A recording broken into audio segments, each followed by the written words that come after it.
Namaskar. Today, in the continuation of the Nyaya of Chakrapani, I think some Laukik Nyaya has been explained to you as the Swasur Nirgat Shokti Nyaya, Ashok Banika Nyaya, Gudjihvika Nyaya, Ghattakutti Prabhat Nyaya, Gunakshar Nyaya, Dehli Deep Nyaya, Sochi Katah Nyaya, Vriddha Kumari Nyaya, Bakbandh Prayas Nyaya, Satpatra भेदन न्याय, उष्ट लघुड न्याय, आलात चक्र न्याय, etc. Last turn in the Nyaya of Chakrapani, I explained the Kakadanta Pariksha. Means there is no prayojan and nothing is going to be solved by this process. Because initially the Karyafal is not there. There is no dant in the Kak, no Pariksha. So no Pariksha will be successful. Second, that was the Hudakshar Nyaya. Means without any proper regime, without any proper Vyavastha, if someone has got some benefits, that is the Hudakshar. And every time you will not get it. Third one was the Chatrino Gachanti Nyaya. Means majority of the persons, if someone are not having the same characteristics, they will also be included in that. Many people are going with the umbrella and few people in that crowd were without umbrella. So they will also be included in the group of the Kshatrina, of the group of the umbrella holders. And likewise, if there are some diseases having the equal type of the characteristics, if one or two characteristics is not there, then even they will also be included in the same group. That is the Kshatrino Gachanti. And fourth one was the Sringa Grahika Nyaya. Sringa means horn, seeing, Grahika means catching. There are the crowd of the bulls, and if I want to indicate that particular bull, I go and catch it by its horn. Means a clear-cut indication to the particular thing is the Sringa Grahika. I am not just indicating that is the bull, but I am just catching it and telling this is the bull. Means there are certain characteristics, there are certain the symptoms of that particular disease, but by one symptom you can certainly catch it. That is the Sringa Grahika Nyaya. Today I want to explain some more Nyaya. They are the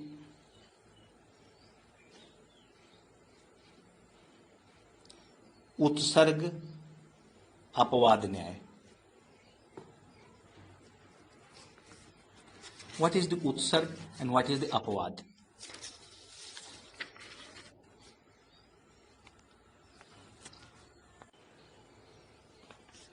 It means there are some general rules. But by that general rules, there are some exceptions. Means the general rules are there, but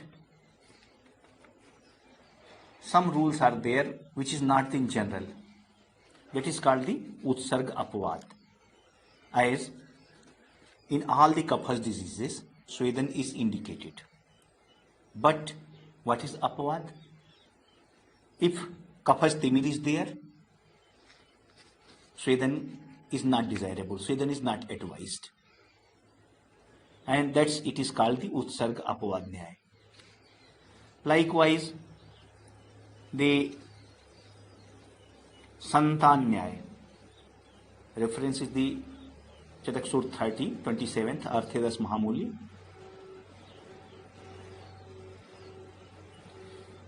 How Ayurveda is Nitya, how the Purush is Nitya. Because that is continuous in its Santan. So, if particular thing is finished and again its progeny goes on, that is called the Santan Nyaya.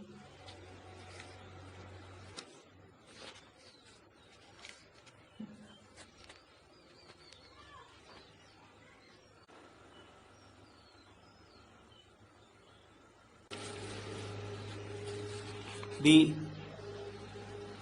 maxim, the Santan Nyaya is the law of continuity. The Chakrapani in Arthadas Mahamuli indicated that Ayu is Nitya.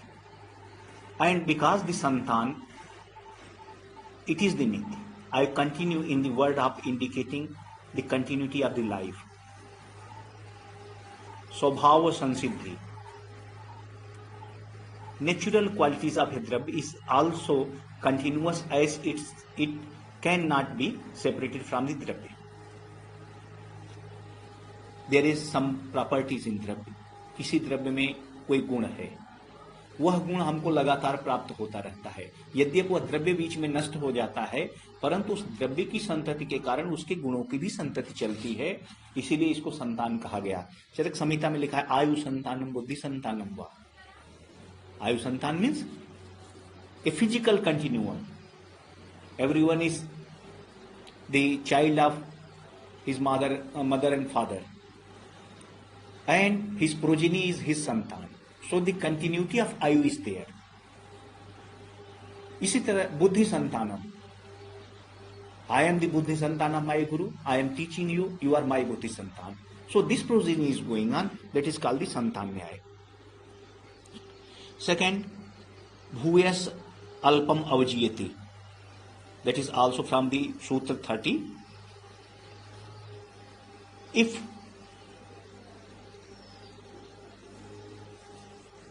something is there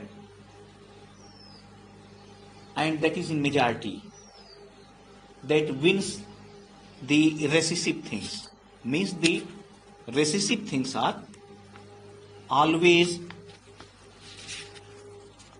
अवजीयन हो जाता है, वो उसके द्वारा जीत ली जाती है. जो भूयस होता है, जो अधिकता में होता है, उसके द्वारा वो चीज जीत ली जाती है.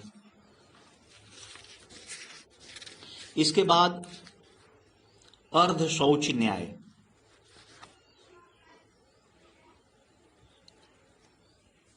Principles of the half intended statements. हम किसी भी चीज से पूरी तरह से सहमत नहीं है, थोड़ी समय के लिए सहमत भी हैं और नहीं भी हैं. कई कई स्थानों पर हम लोग किसी की टीका से पूरी तरह से सहमत होते हैं, पूरी तरह से सहमत नहीं होते हैं. तो हम उसको अर्ध शौच न्याय कहते हैं. जैसे आयुर्वेद की उत्पत्ति है, हम कहते हैं कि आयुर्वेद स्वयं आयुर्वेद शाश्वतो विनिर्दिश्यते अनादित्वात्. शाश्वत और अनादि होना दो विभिन्न अवस्थाएं हैं. शाश्वत मीन्स कंटिन्यूम. कोई चीज उत्पन्न हुई, उसके बाद कंटिन्यूली चली आ रही है, दैट इज शाश्वत. अनादि means that doesn't have its origin. इसकी उत्पत्ति ही नहीं है, आदि ही नहीं है. There was no time when it is originated, that is the अनादि. सो स्वयं आयुर्वेद शाश्वतो विनिर्दिश्यते अनादित्वात्. वी आर सेइंग द अनादि, and again we are teaching that Ayurveda is originated by Brahma. It was revealed in the pure mind of the Brahma. So there are two contrary things and we are half and half agree with both. And that's why it is treated as the Ardha Shauch Nyaya. Half it is pure and half it is unpure. There are some other Nyaya like the Silaputrak Nyaya. Silaputrak Nyaya is also indicated that from a Sila, its different things are created.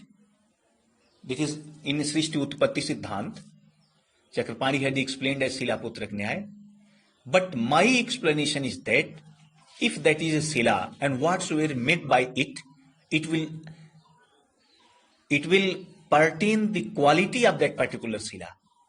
एक शिला से जितने भी प्रकार की जितनी भी चीजें बनाई जाएंगी, सब में उस शिला के मूलभूत गुण अवश्य रहते हैं. सृष्टि की उत्पत्ति में अव्यक्त महान अहंकार, पंच तन्मात्रा, पंच ज्ञानेन्द्रियां, पंच कर्मेंद्रियां, पंच महाभूत, लेकिन मूल तत्व जो होते हैं चूंकि एक ही शिला से निर्मित हैं, इसलिए उनके गुण, उनके प्रभाव जिस जिस भी प्रकार से बनता है उसमें वो कंटिन्यू आता चला जाता है. जैसे हम लोग कहते हैं कि एटम की परिभाषा क्या है. Atom is the smallest particle of an element which possess all the properties of that particular element. किसी तत्व का सबसे छोटा कण मूल कण जिसमें उस तत्व के समस्त गुणधर्म समाहित हैं। उसके बाद जब आप डिस्ट्रक्ट करेंगे तो उस तत्व के गुण नहीं मिलेंगे। आप प्रोटॉन के रूप में तोड़ देंगे तो वह आयरन को नहीं बताएगा, लेकिन जब तक वो एटम के रूप में है वो बताएगा कि दैट इज आयरन और गोल्ड। इसी तरह से शिलापुत्रक न्याय मेरी दृष्टि में समझ में आता है कि सृष्टि की उत्पत्ति के समय से लेकर के अब तक जितने भी प्रकार के जिन चीजों का इंटीग्रेशन हुआ है वो सारे के सारे तत्व बाद की चीजों में आते हैं। जैसे एक प्रकार की एक पर्टिकुलर टाइप की शिला से हम कोई भी चीज बनावें, ब्रह्मा की मूर्ति बनावें, विष्णु की मूर्ति बनावें, शिवलिंग बना दें, पीसने का खल बट्टा बना दें, जो कुछ भी बनाएंगे, लेकिन उस शिला के समस्त गुणधर्म उसके भीतर आते रहेंगे। तो सृष्टि की उत्पत्ति से जिन जिन तत्वों के ऐड होने से या जिन जिन तत्वों की विकृति होने से सृष्टि की उत्पत्ति हुई, उनके मूल गुण उस स्वभाव में बने रहते हैं। हमारा शरीर बन गया, पंच महाभूतों से बना। पंच महाभूतों में जिस भी गुण का प्रेडोमिनेंस जहां होगा उस महाभूत के उन गुणों का वहां परिलक्षित होना स्वाभाविक हो जाता है। एंड दैट इज द शिलापुत्रक। इसी प्रकार अब तक हम लोगों ने काकदंत परीक्षा, गुणाक्षर, एक न्याय छूट गया था, काकतालीय न्याय। काकतालीय न्याय means making anything more ridiculous, किसी भी चीज को और कठिनाई और इस प्रकार काकतालीय न्याय means happening of anything without any reason. मुख्य कथा यह है कि ताड़ के एक पेड़ पर कौवा बैठा हुआ था और ऊपर से ताड़ गिरा और कौवा मर गया। इसमें कोई निश्चित घटनाक्रम नहीं था कि नारियल जो ऊपर से गिरा, ताल गिरा उसके ऊपर, वह उसके नीचे कौवे का बैठना इत्यादि में कोई हो। तो कभी कभी हमारी चिकित्सा में भी ऐसे संयोग घटित हो जाते हैं कि एक निश्चित व्यवस्था नहीं होती, फिर भी हमको वांछित या अवांछित घटनाक्रम प्राप्त हो जाते हैं। हम चाहते हैं उत्तम प्रकार से चिकित्सा करना, हमारी सारी चिकित्सा व्यवस्था भी ठीक होती है, लेकिन कभी कभी अचानक घटित होने पर वाले प्रयोग काकतालीय न्याय होते हैं। यद्यपि इनके इस प्रयोगों को हम नहीं कह सकते कि इसका एक्सप्लेनेशन नहीं है। जैसे हम कहते हैं कि प्रभाव को हम एक्सप्लेन नहीं कर सकते, लेकिन वास्तव में अगर प्रभाव को एक्सप्लेन नहीं कर सकते, प्रभाव की व्याख्या नहीं कर सकते, तो फिर प्रभाव को बताए जाने का क्या कारण है? उसको पढ़ाया ही नहीं जाना चाहिए। वास्तव में प्रभाव किसी भी द्रव्य का वह गुण होता है जिसको हम रस गुण वीर्य विपाक के आधार पर एक्सप्लेन नहीं कर सकते।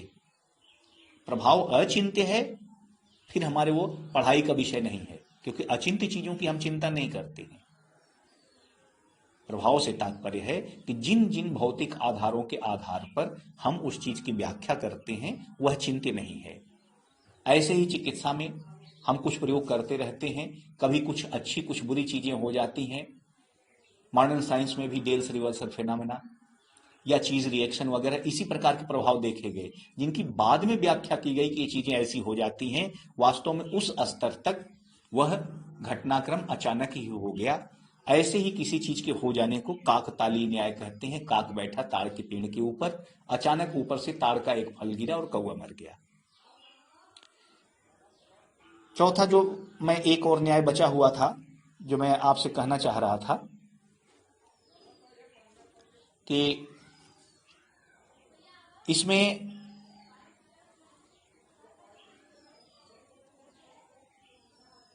कार्य को और अधिक कठिन कर देते हैं।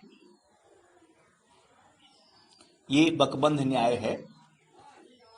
इसमें एक बकुला तालाब में था, तो हुआ कि इस बकुले को कैसे पकड़े। तो एक मित्र ने कहा कैसा है कि बकुले के सिर पर हम घी रख देते हैं और सूर्य की किरणों से जब घी गर्म होगा तो बकुला अंधा हो जाएगा, तो जाके पकड़ लेंगे। सीधी सी बात है कि अगर घी रखने के लिए आप पहुंच रहे हैं और उसके सिर पर घी रखने में सफल हो रहे हैं तो सीधे बकुले को क्यों नहीं पकड़ सकते। अगर किसी चीज का जहां सीधा कार्य करने की वृत्ति दिखाई दे रही है, उसको अधिक घुमा फिरा करके करने की जो प्रवृत्ति होती है उसको बकबंध न्याय कहते हैं। किसी की चिकित्सा सरल प्रकार से की जा सकती है, लेकिन अनावश्यक रूप से उसमें हम क्लिष्ट कल्पना करने का प्रयास करते हैं, तो ये बकबंध न्याय है। इसी प्रकार से अब तक हम लोगों ने काकदंत परीक्षा न्याय, गूढ़ाक्षर न्याय, संतान न्याय, काकतालीय न्याय, क्षत्रियो गच्छन्ति न्याय, श्रृंग गहिका न्याय, इसके बाद उत्सर्ग अपवाद न्याय, भूयस अल्पाम अवजीयते न्याय, अर्ध शौच न्याय, शिलापुत्रक न्याय, गो बलिवर्धन न्याय, इनके बारे में पढ़ा और कुछ लौकिक न्याय पढ़े। अगर कुछ छूट गया हो तो आप लोग हमको इंगित करेंगे जो चीजें नहीं बताई गई हैं। आज की कक्षा यहीं समाप्त होती है। इस विषय में आप लोग अपने से देख लीजिएगा और जो कमी हो हमको इंगित करें, जिससे उसका फिर से उसकी व्याख्या, उसका एक्सप्लेनेशन किया जा सके। Thank you.